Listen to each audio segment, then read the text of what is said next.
Okay, tonight we're going to focus on worldview comparisons and evaluations. The comparison part that we're going to start with, I'm 110% sure, maybe I should say 99% sure, that you'll find this quite interesting, what we're going to start off with in terms of comparing two views that are very important in America today and also evaluating them. But because of your assignment in this class with that worldview box, we're going to look at some evaluation tools besides the 7 C's, letter C, besides those letter C words. I'm going to let you, if you choose to, use even other tools to evaluate your worldview box as you talk to your person. So I think you'll also find this helpful for your assignment, also for life, also for ministry, that there are various ways that we can evaluate a person's worldview and also increase our discernment about our view and someone else's view and our church's view and the world's view. So let's start with comparing, as an example, two important worldviews. Now, in America today, with all of our thousands of isms, and if you've been in my classes before, I hope you'll know the answer to this question. When you have so many isms, what is a shortcut to save time and energy to really evaluate all the many isms in a quicker and perhaps even more successful fashion? Go to the source. Okay, I think Barb's got that pretty well drilled into her head, maybe Raymond, because she's been in most of my classes. So go to the source. And once again, doesn't that make sense? That when you have all these views, like branches, the tree of isms, and lots of sub-views within the broad view, all the many views, all the branches, all the isms, but they all come out of, ultimately, one ultimate source. Now I say ultimate, that might be, well, my mom said this, my pastor said this, and my culture says this, I have 3 sources. But when push comes to shove, if they don't all agree, you go by the ultimate source. Okay, my uncle said this, and I think he's smarter than my mom, so I'm going to go with what my uncle says, because my uncle and mom disagree. So my uncle is the bottom line for me. Okay, so there's always an ultimate source. Wouldn't you agree? Doesn't Jesus imply that when he says a man cannot serve 2 masters? Because inevitably, sooner or later, they're going to disagree. You know, like parents, well, mom says this, dad says that. And then they realize they don't agree, then they argue. And, one of them, you can't have 2 people who disagree as the ultimate source. The child has to go, well, do I believe mom's version of reality or dad's? They don't agree. So Jesus said, a man cannot serve 2 masters, because he will end up, loving one and hating the other when they disagree. The choice, he or she will have, right? So you have to, out of necessity, in your mind, subconsciously or consciously, have a bottom line. I'm going to believe something when things disagree because that's used as the strongest source. My Uncle Harry, I think, has the greatest wisdom, etc., etc. So, in America today, with all the isms and all the conflict in public schools and all the debates in politics, all the issues we vote on, all the things that go on in church and so forth and in society, I think we can boil down all the isms in America to 2 main competing sources. And out of those 2 main roots or sources come all kinds of consequences and repercussions and a variety of dependent views. Can anybody here guess what might be the 2 most common roots or sources in America or divisions in America today? Humanism.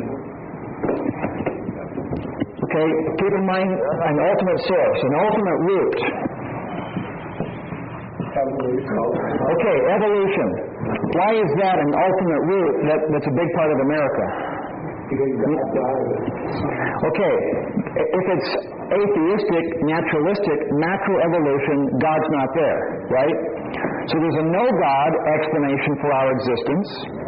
And when you have a no-God root, don't you end up with no-God consequences? Right. In our lessons, we have the word root and another R word, writer.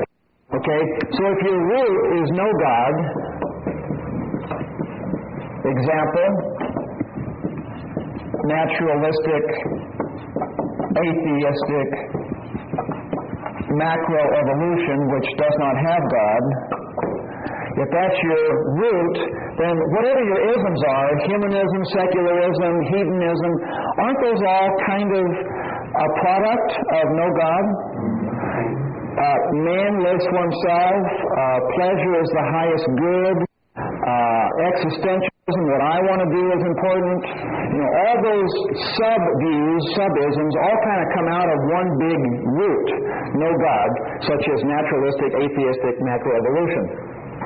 And another option is the God, okay? And in terms of where we came from, as opposed to this, we simply call a version of having God in our worldview, we came here by creationism, okay? Now, one of the lessons we're not going to have tonight, probably, is I'll give you tonight in paper the handout, but if we had gone faster, we would have had that tonight. But I'll give you the handout, and of course you'll get it electronically as well through Irv. But I'm going to show you a little preview of the next lesson and give you a taste of that by this category tonight, because the page I'm going to give you next in your handouts is a little preview of the whole lesson that is the next lesson. But we're going to touch upon these two things, which the next lesson will go into more detail about, that you'll have in your hands tonight when you go home. So right now we're going to compare the root, two major roots in America or the world for that matter, because so many isms come out of these roots. So if you can get at the problem of this one, or from their perspective, if they can get at the problem of this one, whoever wins this argument, that changes everything. Because this is where these things come from. So once you tackle that, then you... Does that... Any questions on that? Okay, so let's look at this next handout. And I want to use as an example of this root debate a court case that you may know about that was decided last December. Can you think of an important court case in America that was decided last December regarding teaching creationism or intelligent design in public schools? Pennsylvania case. What's the name of the town? Dover. Is it Dover, Pennsylvania? Or Dover, Maryland? I forgot. I think it's Pennsylvania. There is a Dover, Maryland, or Dover, Delaware, but I think this is Dover, Pennsylvania. But anyway, it's the city of Dover. Is anybody here, so you're aware of that case. Anybody else aware of that case? The Dover decision in December? It's a very important case, and there are a lot of books coming out now about that case because it's kind of a stereotype. It's kind of a caricature, almost like a cartoon. Because the judge was so interesting in his personality and so anti-creationism, it's kind of like the excellent teacher's example to look at because it's just so dynamic. The judge essentially said in the case, with great vitriol, with great passion, that intelligent design or creationism is really not a proper topic for education because it's just a bunch of religious hokey pokey or fooey balloony, or I can't even think of the right word there. Hocus pocus. It's just religious fluff, and we want to teach science, not religion, in school. Well, do you think that this view on the board here, the naturalistic macroevolution, Is anything at all religious? It's extremely religious, and that's what I want to show you right now on our first handout. When the judge said that, we're the ones who are religious, meaning don't take us very seriously. We just believe in faith stuff that doesn't exist, perhaps. And scientists, like naturalistic evolutionary people, they're the real scientists, and that's what you teach in school because they're not religious. They're scientists, and we're religious. Well, we're going to look right now at the facts. Okay, the facts show that they're not only religious, I would put forth the case that they're more religious than we are. They have more faith than we do, so, et cetera, et cetera. So, here's your first handout, and I think this will show us that they are more religious, therefore the judge is most unfair in his decision. In fact, we should be not only on an equal footing, at least, but perhaps even a superior footing in public school because our view is less fluff and hooey baloney or hooey fooey or whatever kind of trivial word you can think of. I'm still doing garbage talking. Trying to. Can't trash talk yet, but I can garbage talk. Working our way fresh up. When you're a quack doctor, you have your own language, okay?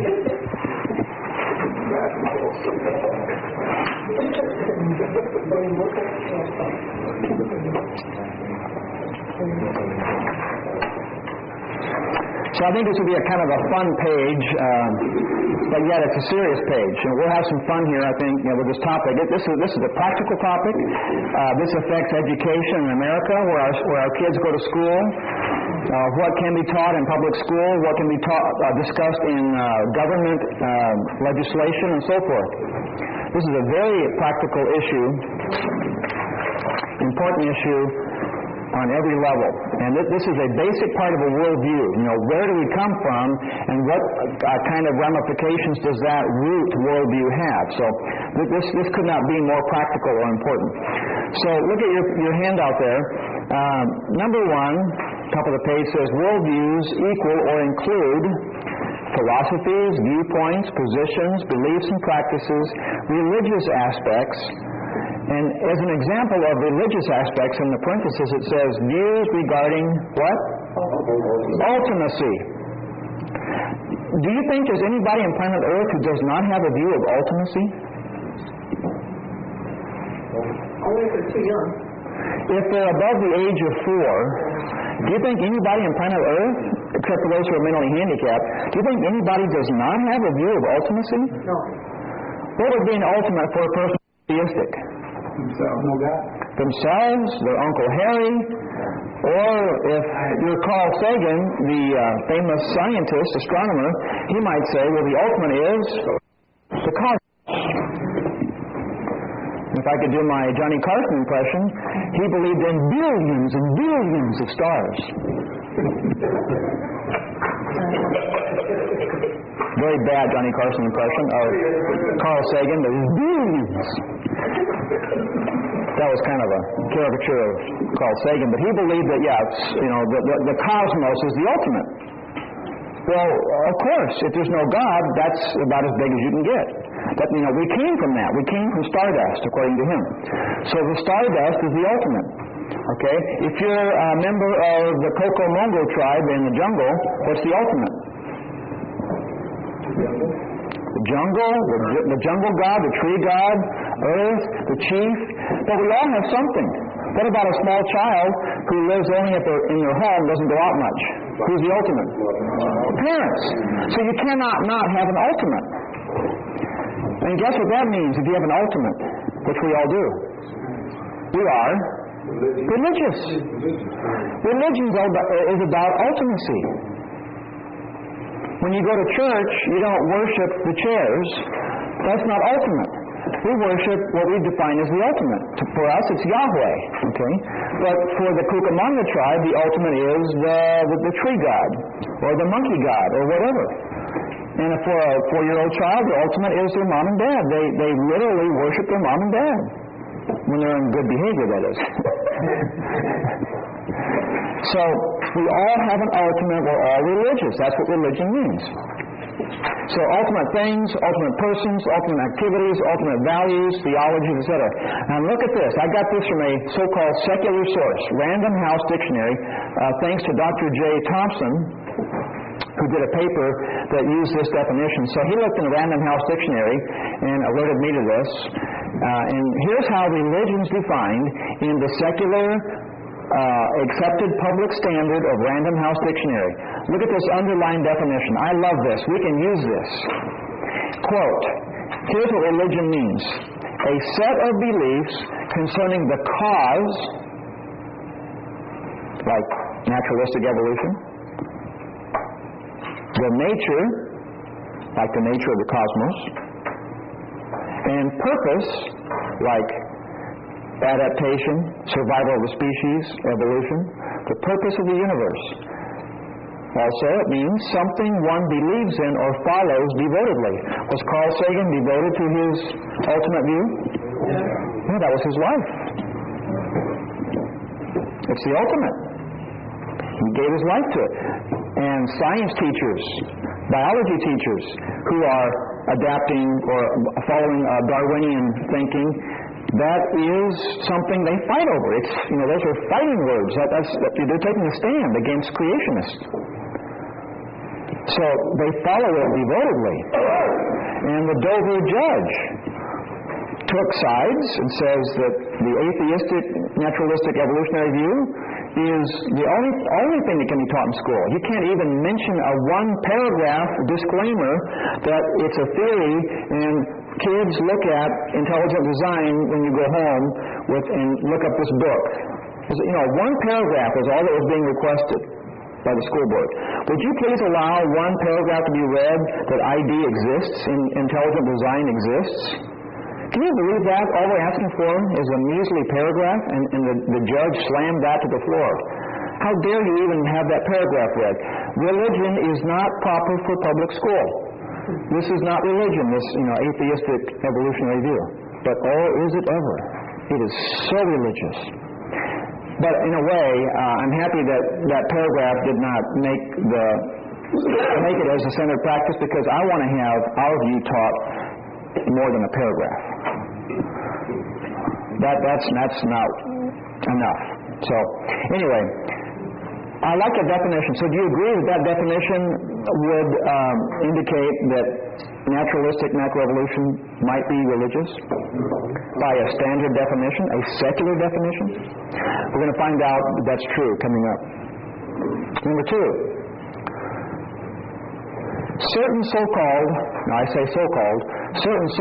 quote, scientific / non-philosophical, so-called, / non-religious, so-called, worldviews are, in actuality, like naturalistic macroevolution, religious, philosophical in nature. Again, compare the definition of religion above. And the characteristics of certain views, for example, our example now, naturalistic macroevolutionism. 3. Here's the beginning of our survey. Note how naturalistic macroevolutionism lines up with various aspects of the following definitions. So from here to the bottom of the page, we're going to go step by step and see just how religious this so-called non-religious root really is, that gives birth to a lot of different worldviews in America and the world. Now, if you took my class in philosophy or apologetics, you may have seen this before. Here are some quick definitions of philosophy and religion. There are two kinds of definitions of philosophy: how to think and what to think. How to think is a recent movement in philosophy. For most of the history of philosophy, it's been the right-hand side, what to think. But the last 100 years or so, it's been a focus on how to think. How to think is called analytic. What to think is called speculative. But look at the last line in those first two boxes side by side under philosophy. Compare naturalistic evolutionism. Here is what they say is a way of thinking. So naturalistic evolutionism has a how to think philosophy, and here it is. In your handout, science equals what? Physical. By definition, in their mind, science equals physical, and that means, therefore, that is all the truth. There is nothing else but physical. Only the material is reality. So-called spirit stuff is make-believe. So they would say that science equals physical, and that equals all truth. Would someone like to take a stab at critiquing this way of thinking? Do you see a flaw in this thinking? Could it be, before I let Barb address that, before we go listen to what Barb has to say and we'll go further, if you only had that much, could you, by choice, by voluntary decision, could it be that legitimately you could say, okay, let's just say, for the sake of not biting off more than we can chew, we'll just focus as a category of life, focusing on understanding the physical world. Would that be a legitimate thing? Yeah, would we all agree with that? That you could decide that you're going to just limit what that means, the word science, to trying to understand the physical. Is that okay if we do that? Is that unchristian? No, not necessarily. So I have no problem myself with a person saying, okay, we're choosing to define science that way, not to say that there's nothing else. We're just going to put our effort in trying to understand the physical body and things like that. Okay? So do you see a problem when they go from there to there? Yeah. Okay, Bob, do you have a comment? Well, it's just that they're starting with a presupposition. It's eliminating a whole bunch of other areas of thought automatically. So if those things are not acceptable, we're just going to say that this is all that there is. Okay, but you agree they could limit themselves to that. If those are the rules they were playing by, if they didn't include the last part. Yeah. So this is, you're saying, an illegitimate jump. Right. So why? Why is it illegitimate? Jason, you have a comment? Go ahead. Okay. Anyone else? Why does this make sense if you choose to limit yourself to just the physical area? Why is that possibly okay, but this is an illogical step? You can't prove that there isn't a. Okay. Let me show you this and see if this makes sense. I think this, in essence, is doing the same thing as if I would do this.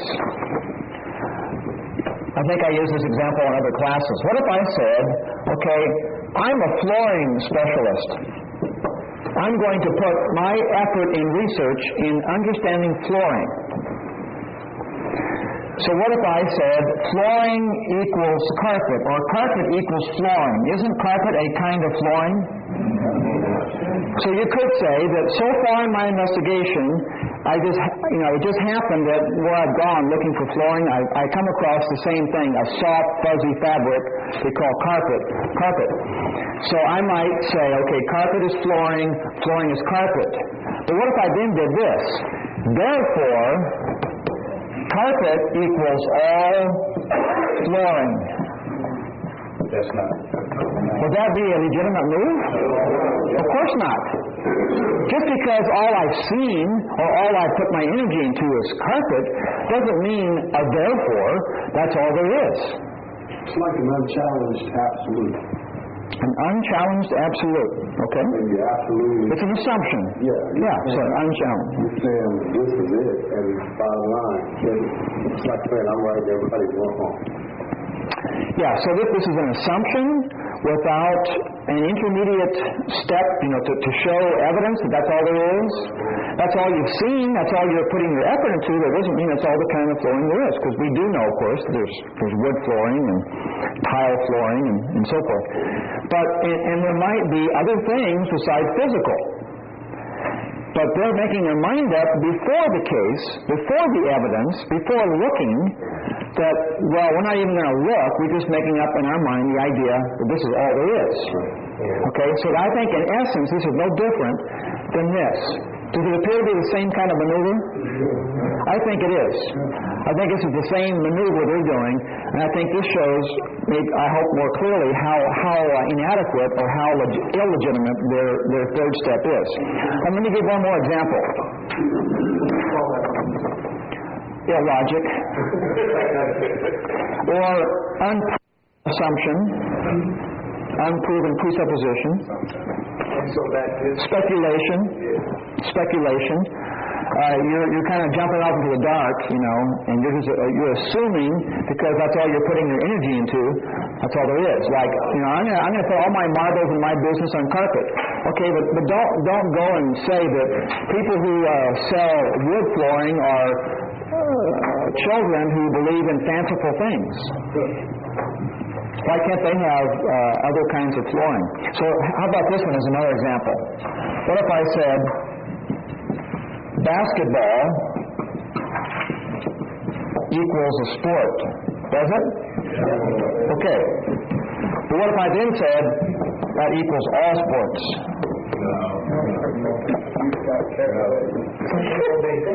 Yeah. Now what if I have never seen another sport? Does that mean that they don't exist? No, all it means is I haven't seen it. Now, in Philippines, they basically have one sport, basketball. And they play it all year, professionally. They have 3 seasons. Here we have, in terms of major traditional sports, we have football, basketball, baseball. And I'm happier with our culture in that sense, because I kind of got burned out in the Philippines at basketball season 1, basketball season 2, basketball season 3. They loved it. I was bored out of my mind. That's why I went quacky. But just because you've never seen basketball doesn't mean there isn't anything else. So Filipinos, many of them have only seen basketball. So if they were to think, all I've ever seen is basketball, that means that's all that sports are, is basketball. That would be an unproven assumption, an illogical, speculation, because maybe if they would look in other places, they might find other sports. And maybe if they look other places and look carefully into reality, they might find, there are things that are not explained by physicality. In fact, there are a lot of things that cannot be explained by physicality, including their concepts. Atheistic concepts. Concepts are not material. As a famous philosopher a long time ago said, I can't remember his name right now, he said, anger, maybe Bob can help me, or someone else, anger is not material. You cannot find anger with a microscope. What was that man's name? I can't remember either. Yeah, there goes your extra credit. Okay, so I think you get the idea here, but that's what it says in your handout, and that's a philosophy. This is not science, is it? No. To go that step there? Now this might be science here, if they choose to limit themselves. But to go that far, that's not science, that's philosophy. And I think it's a bad philosophy, logical philosophy. Okay, look at the next one to the right-hand side. Philosophy equals what to think. So, because of this example here, look at the bottom of that box. Compare naturalistic evolutionism. What are they thinking? Physical is all that exists. That's what they want kids in school to learn in terms of what to think. Kids, we're teaching you the truth here. Physical is all that exists. So if that's what we're supposed to think, then it's no wonder that kids are growing up differently now than previous generations. If it's all just physical body and when my body dies, I'm gone, then what does it matter if I just seek out all the bodily pleasure I can get? As the beer commercial says, grab all the gusto you can. You only go around once, so grab the gusto. And grab whatever else you can get.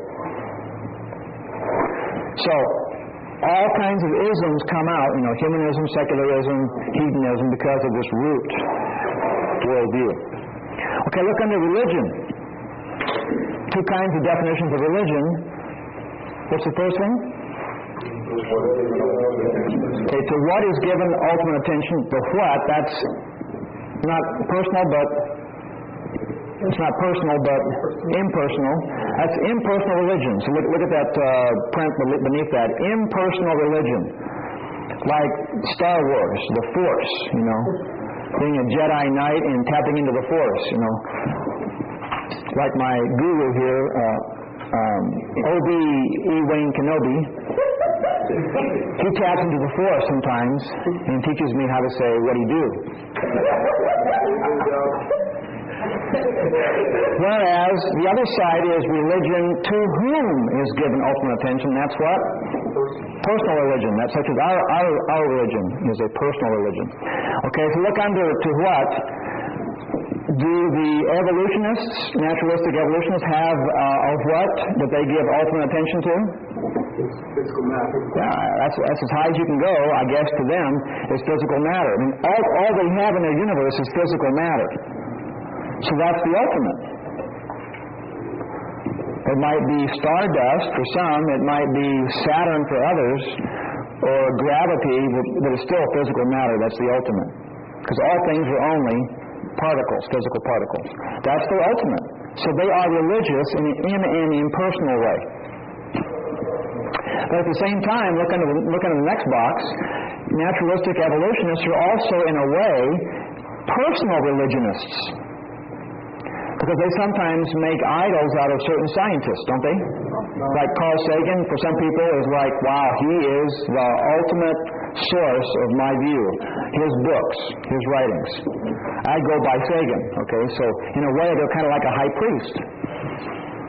They're giving ultimate truth. They are the ones who hold the key to the highest teachings. So, in a way, Carl Sagan becomes like a guru in terms of their highest person they look to. Now comes some things I think are quite interesting. Number 4 is going to give us religious aspects. For example, look at these underlined words. What's the first one? Okay, beliefs. One category under religion is beliefs. What's the next underlined term? Values. Okay. Values, things like ethics, values. What's the next one? Faith. Religion usually has faith elements. What else? Allegiance, what you give your ultimate allegiance to. Anything else? Oh, practices, okay. Practices.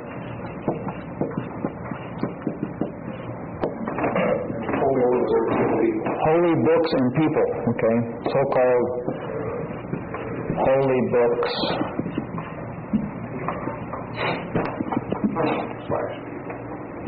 Holy books / people.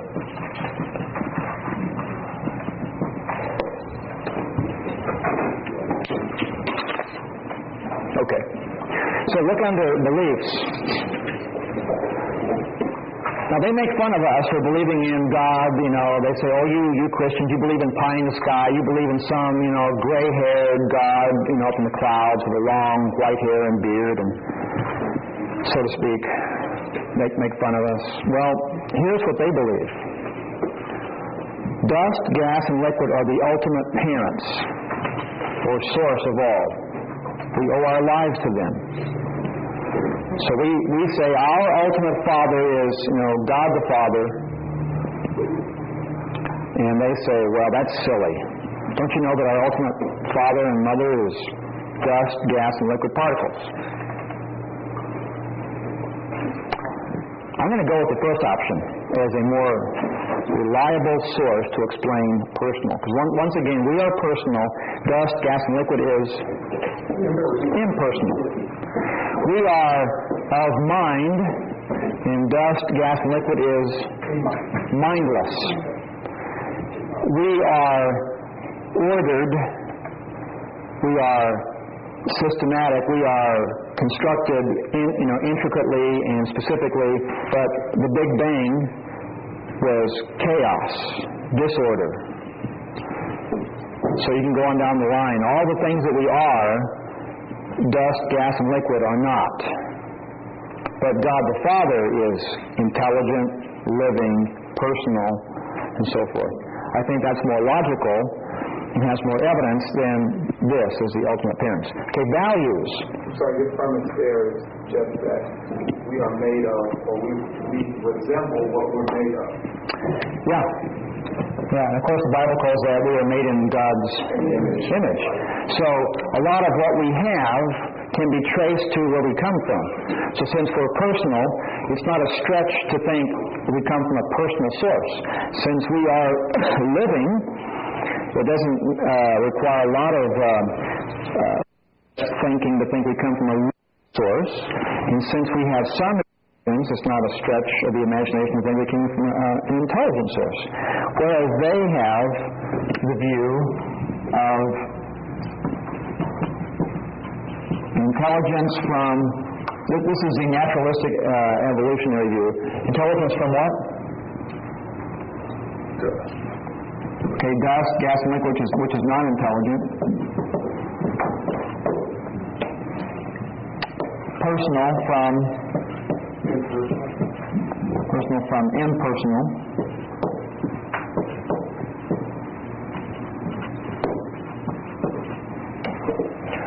Living from non-living. So, they make fun of us for our silly beliefs. What do they believe? Intelligence from non-intelligence. Personal from dirt clod, impersonal. Living from non-living. But ours makes, ours deserves more honor and respect in public school. Wouldn't you say it's just their view is more, because it's incomplete?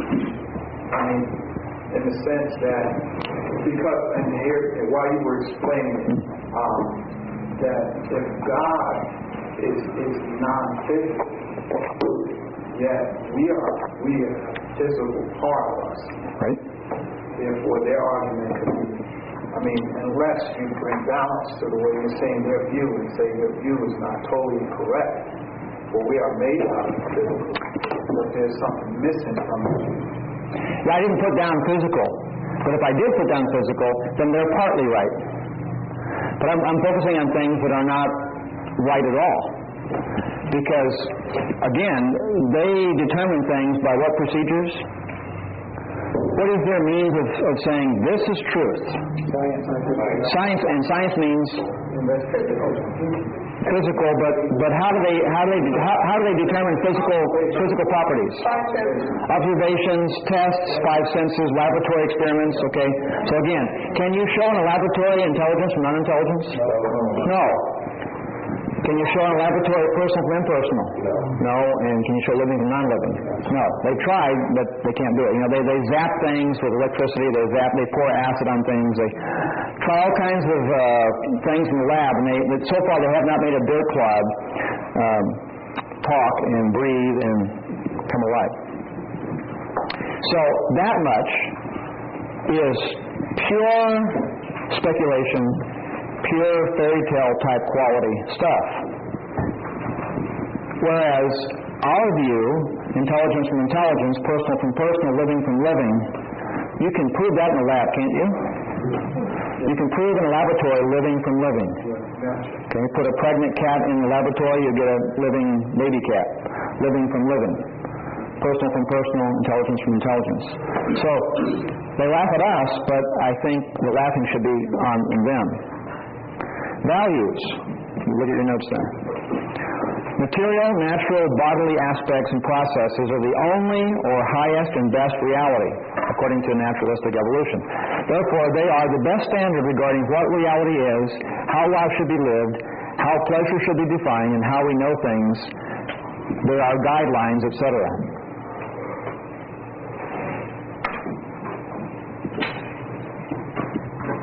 So all humans have values. But here's the question. I don't have this in your notes. Here's the problem. Do evolutionary people have values? Yes.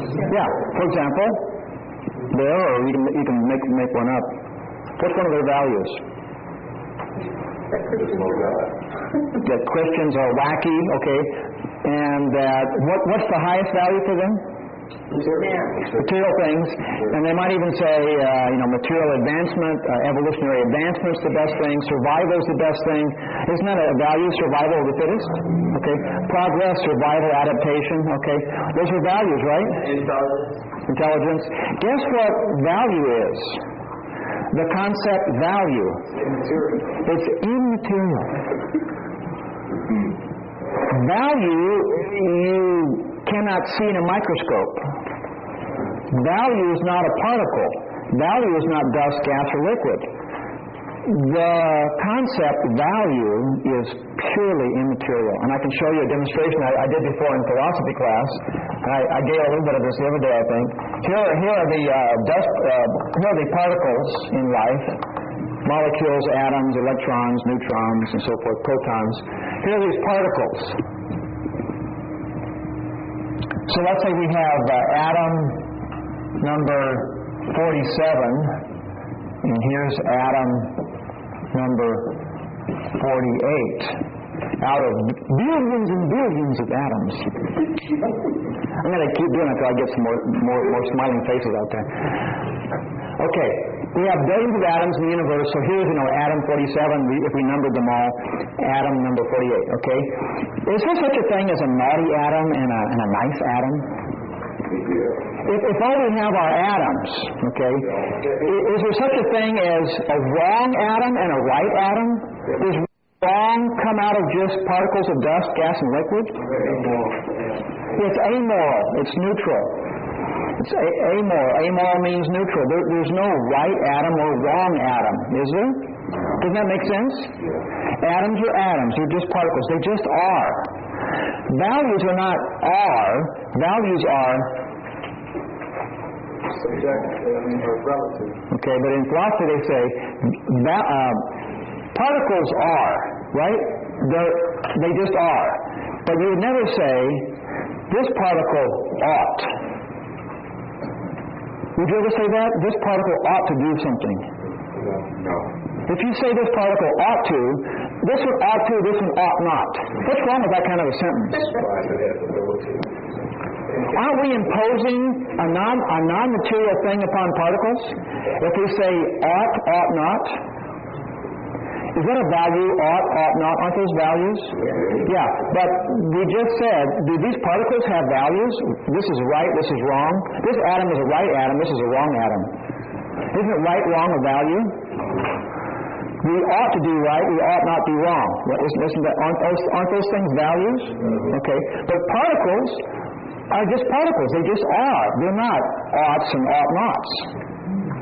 So scientists who have values, and they say all there is physical, they're not playing fair. They're cheating. Here's from my notes again. They're doing some blank kind of borrowing. Illegitimate borrowing. This is an illegitimate writer from our tree, and they're putting it into their tree. Their tree should not have oughts and ought nots. But it does. So they're cheating. They're taking from our worldview the ought and ought not, the values. Now see, we can explain value. In our tree, we can explain why we have ought and ought not. Why? What's our source that explains oughts and ought nots? And God is what kind of a God? Personal. A person does have oughts and ought nots. Doesn't he or she or it? A person, by definition, has ought and ought not in their concept. Kids, when they have their candy taken, what do they think? Ought not have taken my candy. Mommy and Daddy, you ought to give me pancakes for breakfast, I like pancakes. You ought to do that for me, okay? So we have instinctively ought not, because we're personal. But are these personal? Dirt clods? They're impersonal. They're impersonal, they're non-intelligent, and non-living. So dust, gas, and liquid cannot give us oughts and ought nots or values. So the fact that scientists who evolutionary have values, they're cheating. They shouldn't have that. If they're going to be consistent, they won't have any values. What about this one? Do molecules believe? No, they can't even do that. They just are.